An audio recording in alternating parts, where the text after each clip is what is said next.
back to my channel. This is Jenny from Polly's Paper Studio, and the project I'm sharing today was created especially for the team event at Authentique Papers. We are celebrating Christmas in July, and I have created this mini album with the Jingle collection, and I can't wait to share it. So for the cover, I have layers of the pattern paper. I've got some altered chipboard and some ribbon and flowers and twine, and I'm using parts from the die cut sheet as sentiment, and I have used some die cuts here with some stickling to accent those pieces. This is a hidden hinge book, and it is 6 by 6 inches. And I have finished the spine with some ribbon trim from Really Reasonable Ribbon. There are also some acrylic charms here, as well as a metal snowflake and a tiny little skate. So the top of the bow, I've just added some jingle bells and some additional twine. On the inside, I have many tip ends, and I'm using layers of the pattern paper again to create the backgrounds, and then the tip ends add a lot of extra real estate so you can include more pictures and journaling. The images for the tops of the tip ends have the holiday images, the cut apart sheets, and then I have embellished them with additional die cuts and some handmade flowers and sequins.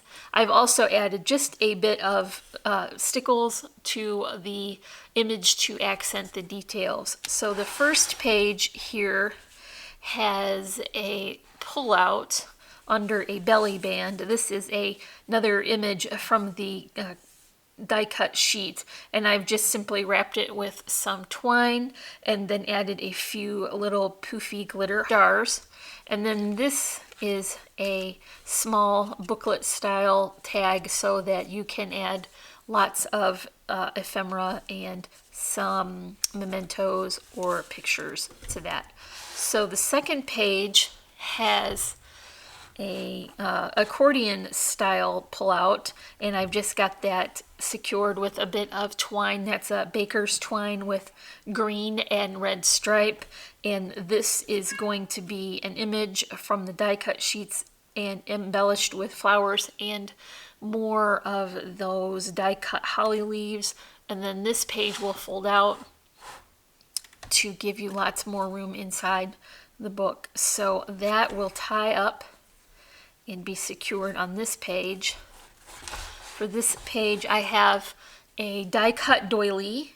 There's a die cut wreath on top, along with a this is die cut from a stitched oval, so it has that nice detail on the edge.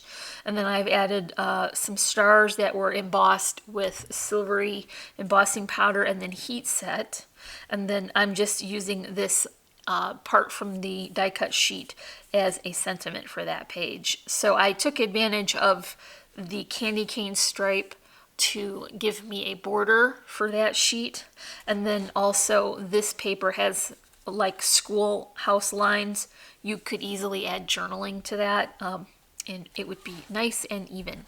This page has a tag that pulls out. It's quite large. I made the pull from the layer, the border on the cut apart sheet, and then added a few more of those poofy little glitter stars. Here is a tip in, and I added quite a few sequins where the snowflakes were. Do you guys hear the cat? I don't know. I think he wants to be in the video. There are more die cuts here and handmade flowers. I went with white stars for this page instead of embossing them because I thought that it coordinated nicely with that snowy looking background, and then layered it over top of the other red pattern. I think it's meant to be bows. And each of these have an accent of glitter stickles, so it is finished off with a little bit of extra detail. This is a very large tip-in, and I have decorated it like would be maybe the front of a gift card or a greeting card. So I have the banner shape rather than the square or rectangle. And then I've added this die cut doily. This is from Cheery Lynn Designs.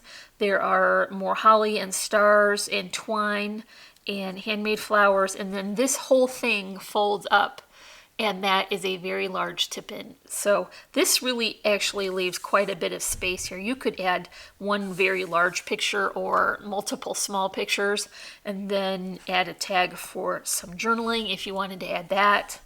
This one has a very sweet little square frame die cut on top of the pattern paper, and I've given that a little candy cane stripe to be a bit of a border on the bottom, and then it has the holly is raised so that it's very dimensional, and then just a little bit of that layered border strip with a star.